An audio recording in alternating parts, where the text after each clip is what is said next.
আসসালামু আলাইকুম রহমতুল্লাহি ওবরকাতুহু। সম্মানিত দর্শক, ডক্টর মোহাম্মদ ইউনূসের অন্তর্বর্তীকালীন সরকারের প্রায় ৮ মাস হতে চলল। এই সময়টিতে বহু ঘটনা ঘটেছে, বহু দুর্ঘটনা ঘটেছে।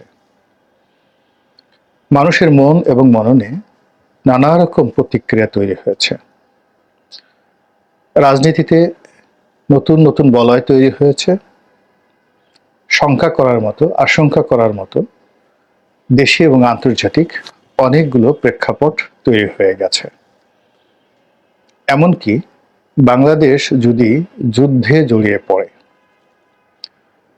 এমনকি ভারত সীমান্তে এবং মায়ানমার সীমান্তে আমাদের যে সীমানা, সেই সীমানাতে যদি অশান্তির আগুন দাউ দাউ করে জ্বলে ওঠে, খুব আশ্চর্য হওয়ার মতো কিছু নেই। অর্থনীতির যে সামষ্টিক অবস্থা, অর্থাৎ পার ক্যাপিটা ইনকাম, জনগণের কর্মসংস্থান এবং দেশের 18 কোটি মানুষের যে শ্রম, এই শ্রমের উন্নয়ন জাতীয় অর্থনীতিতে একীভূত হওয়া, সংযুক্ত হয়ে পুরো দেশ জাতির যে উন্নয়নের অর্থনৈতিক ছক রয়েছে, সেই জায়গাতে আমরা এতটা অধঃপতনের দিকে যাচ্ছি, যেটি আমাদেরকে রীতিমতো দুর্ভিক্ষের দিকে নিয়ে যেতে পারে সামাজিক বিশৃঙ্খলা, এমনকি সিভিল ওয়ারের দিকে। যত বড় বড় কথাই বলা হোক না কেন, রাষ্ট্রের যদি অর্থ না থাকে, রাষ্ট্র পাগল হয়ে যায়। ট্যাক্স বৃদ্ধি করে জনগণের উপর জুলুম অত্যাচার নেমে আসে। অন্যদিকে জনগণের যদি আয় এবং রোজগার না বাড়ে, তাহলে তাদের মধ্যে যে অস্থিরতা, অধৈর্যতা সৃষ্টি হয়, এটি এখন এই সময়টিতে মে মাস যখন দরজায় কড়া নাড়ছে, প্রচণ্ড গরম, কালবৈশাখী যখন চারিদিক থেকে আঘাত হানার জন্য প্রস্তুতি নিচ্ছে, তখন মানুষের মন এবং মননে কি অবস্থা বিরাজ করছে, সেটির ইতিবাচক এবং নেতিবাচক কিছু বিষয় নিয়ে আলোচনা করব। প্রথমত আমি বলে নেই যে বর্তমান অন্তর্বর্তীকালীন সরকার সম্পর্কে আজকে আমার যে বক্তব্য, সেই বক্তব্যের সঙ্গে বর্তমান চলমান সমস্যার আপনি হয়তো মিল খুঁজে পাবেন না। অর্থাৎ অনেকগুলো সমস্যা রয়েছে, যেমন মায়ানমারের সাথে সমস্যা, ভারতের সাথে সমস্যা, অভ্যন্তরীণ অনেক শিল্প কলকারখানা বন্ধ হয়ে যাওয়ার কারণে লক্ষ লক্ষ মানুষ বেকার হয়ে পড়েছে। কিন্তু এই সমস্যাগুলো একেবারে আপনাকে সাঁড়াশির মতো আঁকড়ে না ধরা পর্যন্ত এগুলো নিয়ে সাধারণত পাবলিক পারসেপশন তৈরি হয় না। পাবলিক যেটি করে সেটি হলো নিজের উপর যতক্ষণ না পর্যন্ত কোনো সমস্যা না আসে, ততক্ষণ পর্যন্ত সে সাধারণত নিশ্চুপ থাকে। তো সেই দিক থেকে এখন যে সমস্যাগুলো, এগুলো একটা নির্দিষ্ট জায়গাতে রয়েছে। ফলে জনগণের যে পারসেপশন রাজনীতি নিয়ে, এটির সঙ্গে আমি যে সমস্যাগুলোর কথা বললাম সেটি এখনো একীভূত হয়নি। তো এই অবস্থাতে আমরা দৃশ্যমান সমস্যাগুলো কেবলই রাজনৈতিক সমস্যাগুলো দেখতে পাচ্ছি, কিন্তু খুব দ্রুত রাজনৈতিক সমস্যাগুলো আসলে অর্থনৈতিক সমস্যায় রূপান্তরিত হবে। অর্থনৈতিক সমস্যাগুলো সামাজিক সংকট, আইন শৃঙ্খলার দ্রুত অবনতি, চুরি ডাকাতি, রাহাজানি, মারামারি, পিটাপিটি, চাঁদাবাজি ইত্যাদিতে রূপান্তরিত হবে। কিন্তু যেহেতু আমরা ওই যে জাতিগতভাবে, অভ্যাসগতভাবে ওই গভীরে না ঢুকতে পারার কারণে দৃশ্যত রাজনীতি নিয়েই ব্যস্ত আছি। তো চোখের সামনে এই মুহূর্তে রাজনীতিতে আসলে কি ঘটছে, আমরা দেখতে পাচ্ছি যে বিএনপি বাংলাদেশের সর্ববৃহৎ রাজনৈতিক দল, জনপ্রিয়তা তো অবশ্যই রয়েছে, তার সঙ্গে সঙ্গে এই মুহূর্তে মাঠের গতি প্রকৃতি, রাজনীতির মাঠের গতি প্রকৃতি মূলত তারাই নিয়ন্ত্রণ করছে। জামাত চেষ্টা করছে, প্রাণান্ত চেষ্টা করছে নিজেদেরকে গুছিয়ে নেওয়ার জন্য এবং সহযোগী বন্ধুদের খুঁজে একটি সম্মানজনক রাজনৈতিক অবস্থান তৈরি করার জন্য। কিন্তু এখনো পর্যন্ত জামাতের পক্ষ থেকে সেই ধরনের কোনো দেশি বা বিদেশি আশ্বাস বা পরিবেশ বা পরিস্থিতি তৈরি হয়নি।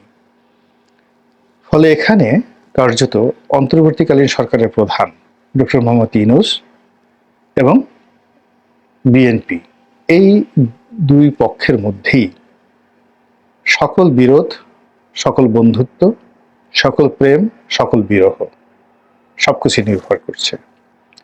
তো কাজী বিএনপির একজন এই মুহূর্তে সমর্থক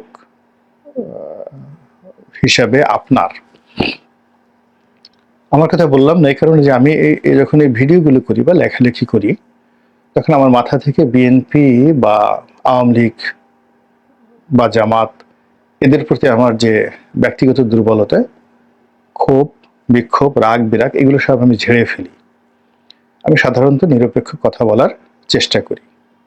তো এই জন্য আমি বললাম যে আপনারা যারা দেখছেন এবং আপনাদের মধ্যে যারা বিএনপিকে সাপোর্ট করেন তাদের অবশ্যই এই বিষয়গুলো জানা উচিত, বোঝা উচিত যে এই মুহূর্তে ডক্টর মোহাম্মদ ইউনূস কোন অবস্থায় রয়েছেন। একজন সাধারণ নাগরিক হিসেবে আমি আরও 10 জন সাধারণ নাগরিকের সঙ্গে যে আলোচনা করি, আমার যে অভিজ্ঞতা সেই অভিজ্ঞতার আলোকে সেগুলো বিশ্লেষণ করি এবং একটা অনুসিদ্ধান্ত তৈরি করি।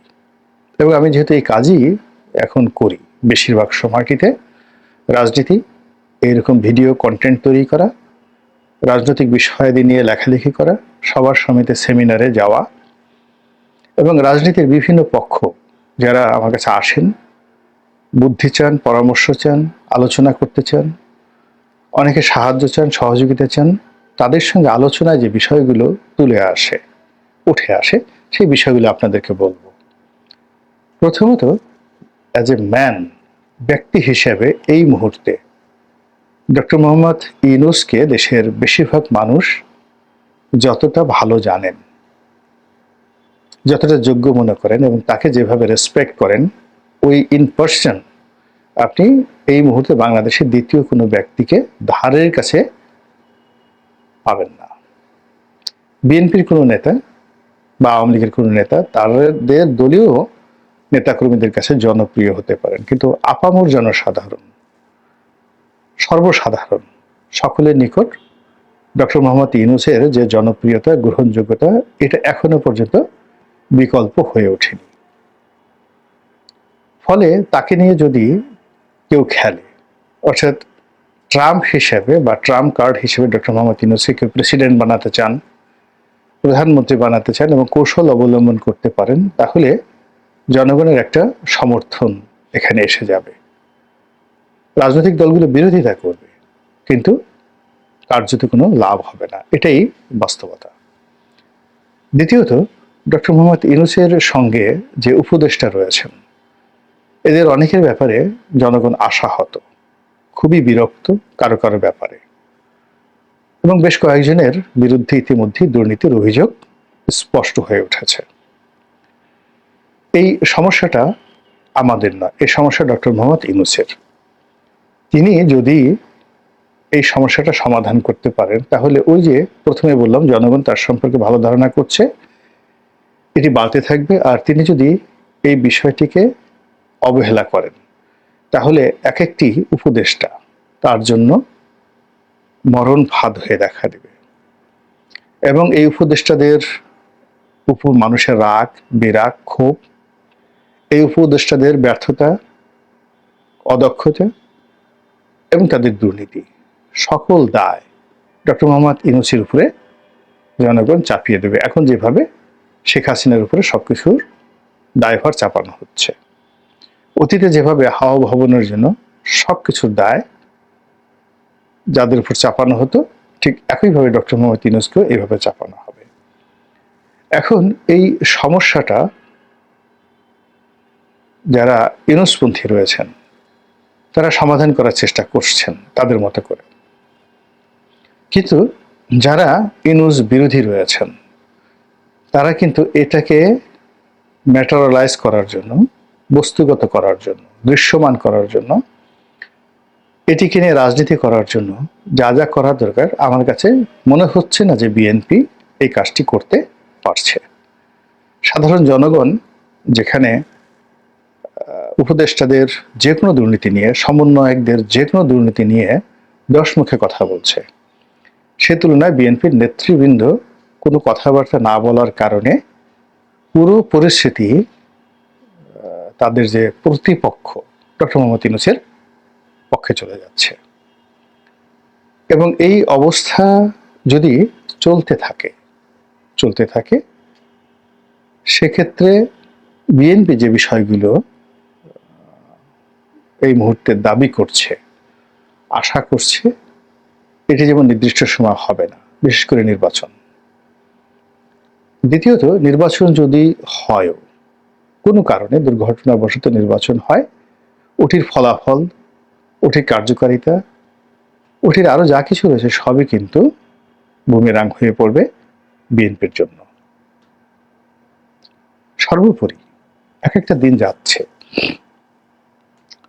আর বিএনপি বিরোধী শক্তি তাদের সমস্ত বুদ্ধি, কৌশল, চাতুর্য সব কিছু দিয়ে বিএনপির মধ্যে বিভাদ, বিসংবাদ তৈরি করছে, কলহ, বিবাদ তৈরি করছে।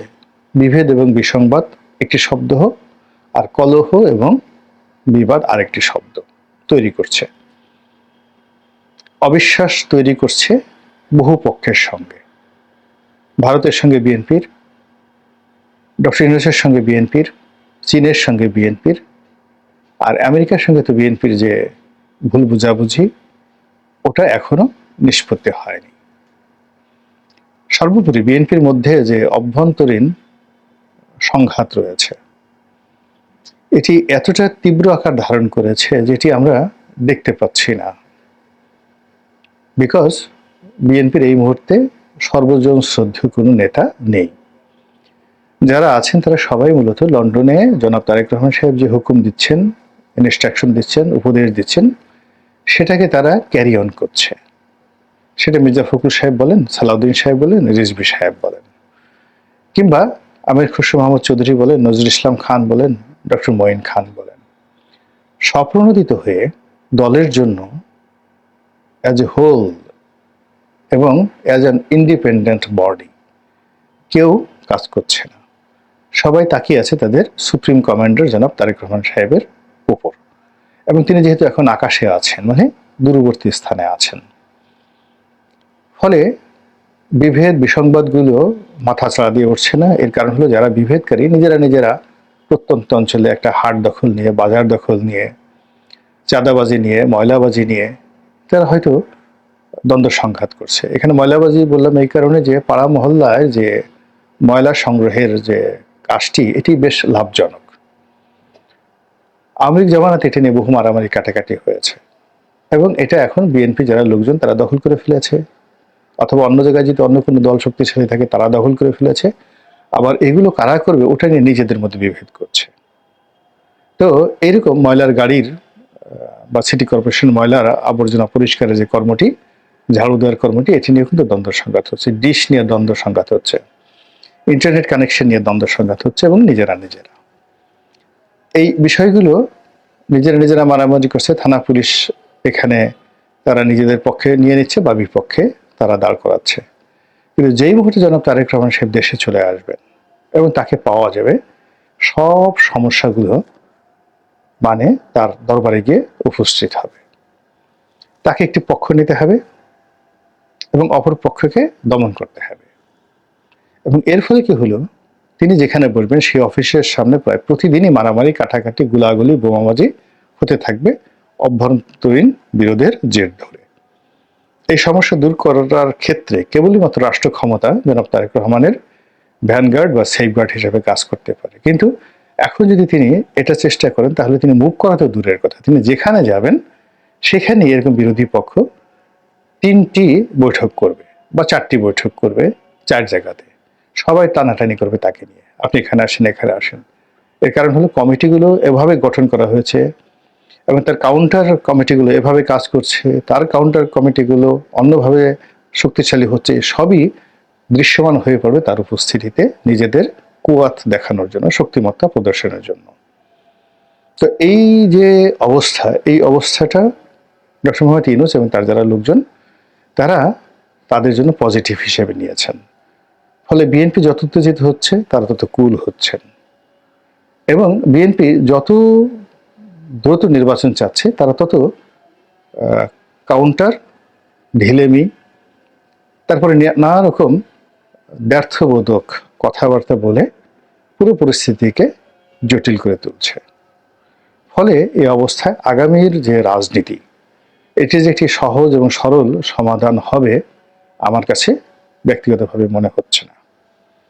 এখানে অনেক হিসাবপত্রের ব্যাপার আছে, অনেক কূটকৌশলের ব্যাপার আছে, অনেক দেশি আন্তর্জাতিক খেলাধুলা আছে, এবং সেগুলোর পরিপূর্ণ নিষ্পত্তি না হওয়া পর্যন্ত সম্ভবত আমরা গণতন্ত্রের যে সুবাতাস সেটা পাচ্ছি না।